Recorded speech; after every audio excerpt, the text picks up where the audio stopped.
How often should you email your list? Hi, I'm Lucy Griffiths, and emailing your list is one of those things where it's like, I don't know how often I should email my list, because you might be scared about losing subscribers or annoying people or thinking I'm not emailing enough or I'm emailing too often, and what do you do about it? Well, I want to just share a story that you might find useful, okay? Now, I just challenged myself to do 30 days of video content. So I literally did a video every single day on YouTube, and I emailed my email list about this. So they got an email most days. Some of the kind of how-to videos I didn't send emails on, but most of the videos I sent an email to go with it. And I got a flurry of unsubscribes, okay? So there were probably more unsubscribers than usual, okay? And so my ego was probably saying like, oh my goodness, I've just lost all these people, oh my goodness. So people were definitely, I have quite a substantial email list, but people were definitely getting annoyed. Some people, and they might not be the right people, were not liking a daily email. So I normally would not send a daily email. I would normally send an email 2 or 3 times a week, so that you are consistently there, you're showing up, you're offering value, you are building relationships, you're sharing stories, but you're not annoying people. And sending an email every day can tip over into annoying people. But, and there is a massive but to this, while you might have lost some people along the way, I actually have massively, and I mean like supercharged massively, increased the amount of revenue and products and one-to-one services that people have booked with me, because I've been more visible, because they've been seeing all this content all the time, and they are like, oh, I want to book with you, I want to work with you. Now, we're in summertime. It is traditionally a time when people are winding down, a time when people don't normally want to work with me. But instead, I'm busier than I've been in a long time. So it is, while you might lose people along the way, you are also showing up and being visible. So you are also really supercharging magnetically with the people who want to work with you.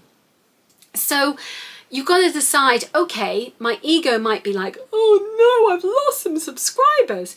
But if they're not buying from you, they're just hanging around on your email list. So, you know, you don't need to feel guilty about that, because at the end of the day, if they're not buying from you, well, that's the point of you having an online business, that they buy from you.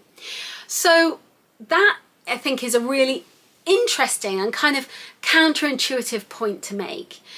But in general, I would say sending an email 2 or 3 times a week.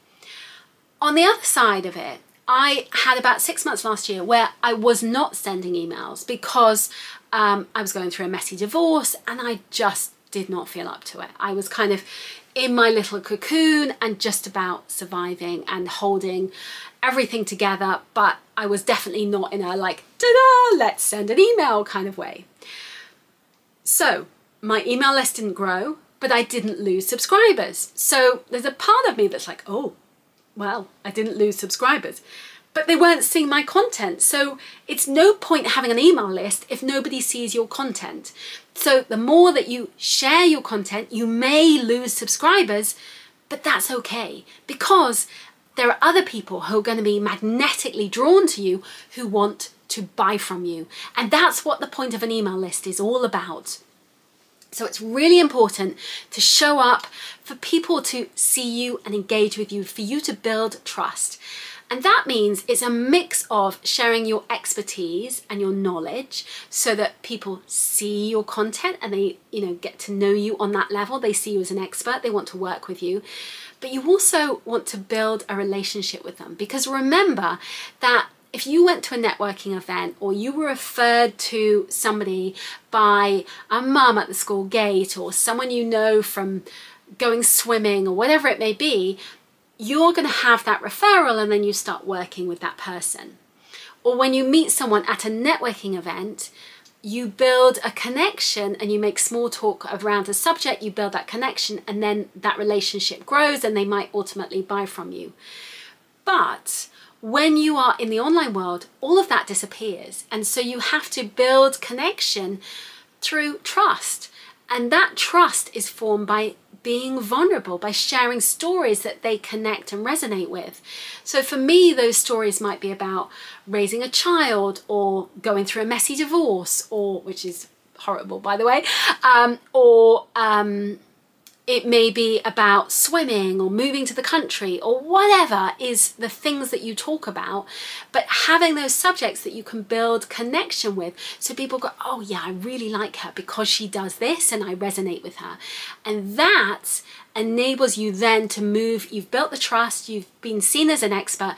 Then they're like, when I need that, I'm going to work with this person, and you've built that relationship. And that's what it's all about, because at the end of the day, whether it's the online world or just the real world, it's about relationships, and that's how we sell. So I hope you found this video useful. I have a freebie below, 5 ways to supercharge your email list, and it may well be helpful for you. So take a look at that. And I've got a playlist all about email lists. So check out some more videos to help you grow your email list. And I hope to see you again soon. Thanks so much for watching. Bye, bye, bye.